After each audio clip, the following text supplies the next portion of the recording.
Assalamualaikum warahmatullahi wabarakatuh. Halo Sobat Legal, jumpa lagi dengan saya Fadil dalam acara Sobat Hukum.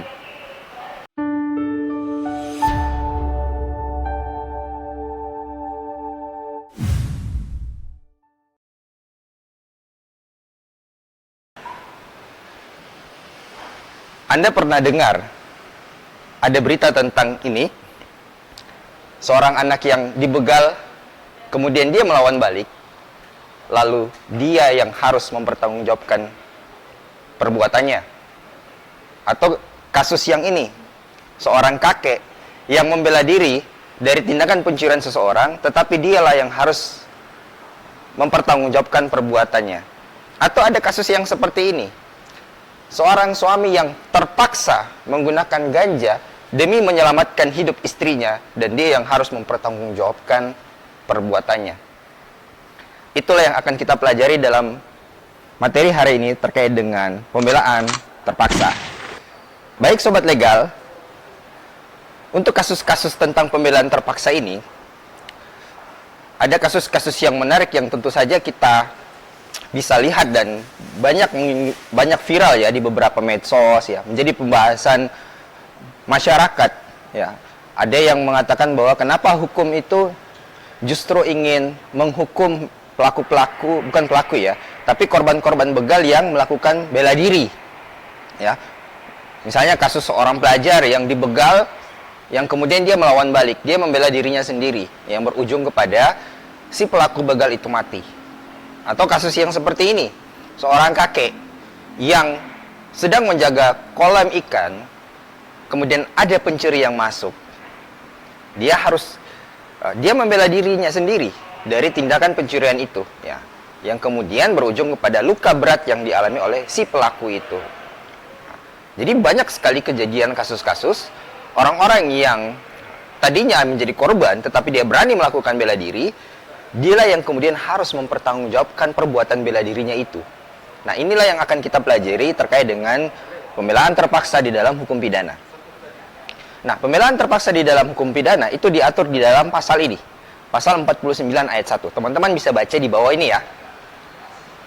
Nah, jadi di dalam hukum pidana, pembelaan terpaksa itu tidak dipidana. Tetapi, bagaimana caranya agar supaya orang yang bela diri itu tidak dapat dipidana? Nah, di dalam hukum pidana, untuk bisa dikatakan seseorang itu bisa membela diri dan tidak dipidana, beberapa ahli menekankan pada dua kondisi sehingga dia bisa untuk tidak dipidana. Pertama, dalam tindakan membela diri berlaku asas proporsionalitas. Artinya, tindakan bela diri itu haruslah seimbang antara adanya serangan yang masuk, yang datang kepada kita, dengan bentuk bela diri yang kita lakukan. Ketika perbuatan bela diri itu seimbang dengan adanya serangan, maka disitulah seorang yang membela diri ini bisa untuk tidak dapat dipertanggungjawabkan secara pidana. Ya. Misalnya dalam satu contoh, seseorang yang kemudian dicopet di dalam angkutan ya, angkutan umum ataupun transportasi umum. Dia kemudian merasa dirinya dicopet ya, dompet di belakang dia merasakan ada tangan yang ingin mengambil dompet itu. Nah, kemudian dia berusaha untuk menepis tangan itu. Ya.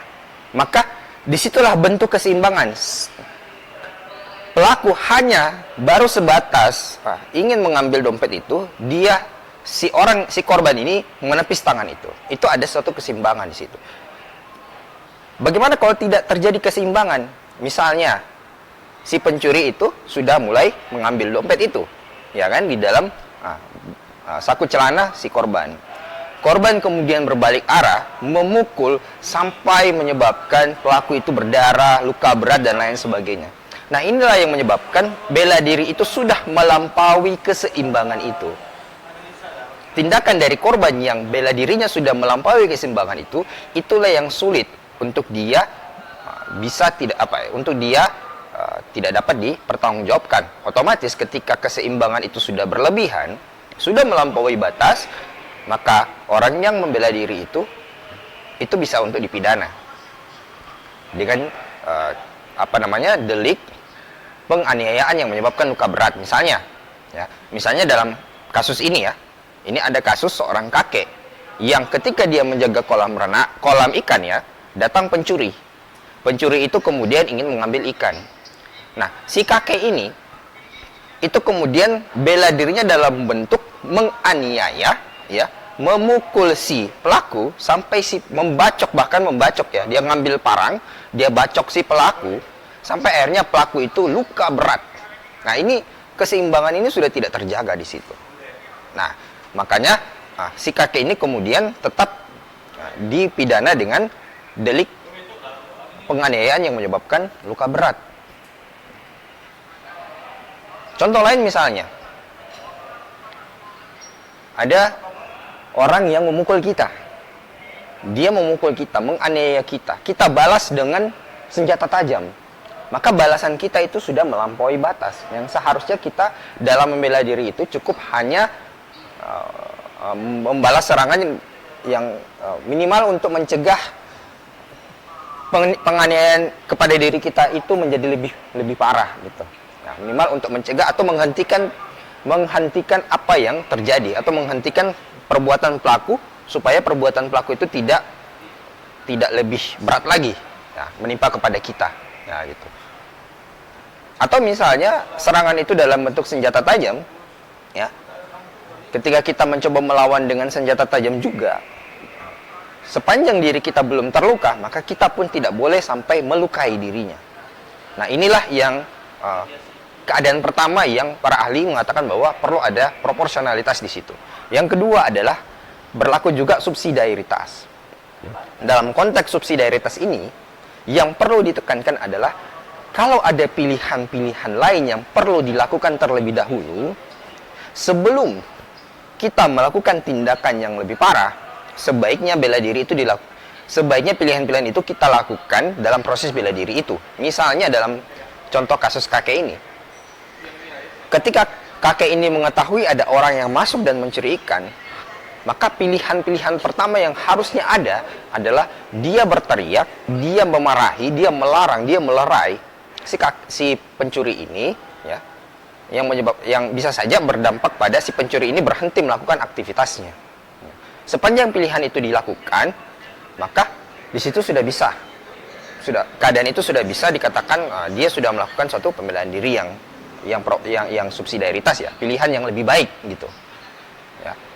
Atau misalnya dalam konteks orang yang melakukan copet di transportasi umum, ketika dia menepis dan dia mulai berteriak, "Anda mau mencopet saya," yang menyebabkan orang-orang kemudian tahu bahwa ada pelaku copet di situ.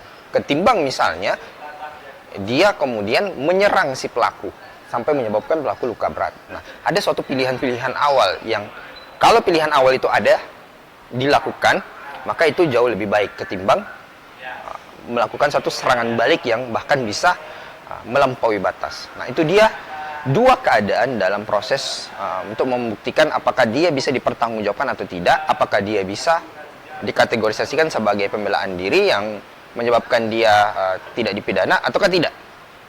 Nah, dua keadaan itulah yang sangat penting bagi para aparat penegak hukum untuk menilainya. Nah, apa yang cenderung terjadi dalam berbagai kasus adalah kecenderungan para hakim itu cenderung untuk tidak mengabulkan alasan-alasan bela diri dari si korban dikarenakan dua keadaan itu yang tidak terpenuhi. Jadi hakim menganggap bahwa dua keadaan yang terjadi, ya, dua keadaan yang seharusnya dilakukan oleh orang-orang ini itu tidak memenuhi. Nah, dalam ukuran-ukuran yang sifatnya yuridis.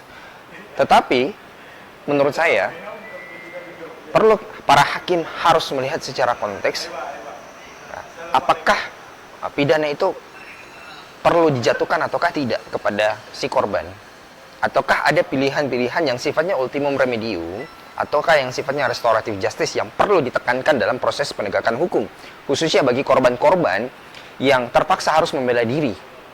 Nah, ini yang menjadi satu hal yang penting dalam masa depan penegakan hukum kita. Menurut saya ketimbang harus kita menghukum korban yang melakukan bela diri, yang mungkin dalam keadaan tadi itu tidak memenuhi ukuran dia, ya, sehingga hakim harus menghukum, sebaiknya dilakukan proses yang restoratif justice agar keadilan baik kepada pelaku maupun korban itu bisa kita bisa kita rasakan bersama, ya. Korban merasakan keadilan, pelaku juga, ya. Pelaku juga merasakan keadilan. Nah, gitu. Ya. Maksud saya keadilan yang bagi korban dia mendapatkan keadilan yang sebenarnya, dan bagi pelaku tentu saja dia mendapatkan keadilan yang proporsional juga. Nah, gitu.